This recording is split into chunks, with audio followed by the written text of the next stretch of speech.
Israël-Iran, ce n'est plus une simple nouvelle mondiale, mais un avertissement céleste. Mes chers amis, avez-vous vu les nouvelles récemment? Le Moyen-Orient a vraiment changé. La guerre Israël-Iran vient de commencer. Les médias rapportent que plusieurs dirigeants iraniens ont été décapités. Hier, ces dirigeants étaient encore à la télévision, tout sourire, et aujourd'hui, ils sont enfouis sous les bombardements. Cela m'a soudainement fait penser aux paroles du Seigneur Jésus. Ne vous amassez pas des trésors sur la terre. Repentez-vous devant Dieu. Ce n'est pas seulement le chaos au Moyen-Orient, mais le monde entier est sur le point de s'effondrer. L'humanité n'a plus de jours heureux à venir. Tout cela accomplit le signe du retour du Seigneur.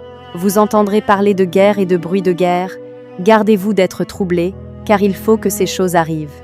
Mais ce ne sera pas encore la fin. Une nation s'élèvera contre une nation et un royaume contre un royaume. Bien sûr, il y a encore plus grand à venir. Peste, tremblements de terre, conditions climatiques extrêmes, effondrement systémique. L'humanité entre dans les 7 années de grande tribulation. Le monde ne connaîtra plus de véritable coin sûr. Ce n'est qu'en accueillant le Seigneur et en entrant dans le refuge de Dieu que l'on pourra être sauvé. Réveillez-vous, mes amis, le temps est vraiment compté. N'attendez pas que le malheur vous touche pour vous rappeler de vous repentir.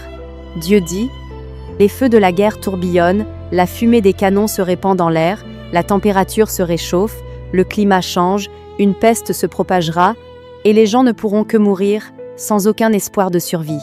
Ah, Dieu Tout-Puissant, le Dieu concret, tu es notre forteresse imprenable, tu es notre refuge. Nous nous blottissons sous tes ailes, et la calamité ne peut pas nous atteindre. Telles sont ta protection et ton attention divine. Mes amis, je ne cherche pas à semer la panique, mais simplement à vous dire la vérité, les opportunités ne attendent pas. Si vous êtes prêts, tapez « Amen » et rejoignez notre groupe d'études bibliques sur la fin des temps. Si vous aimez votre famille, je vous encourage à leur partager afin qu'ils puissent être protégés pendant la catastrophe.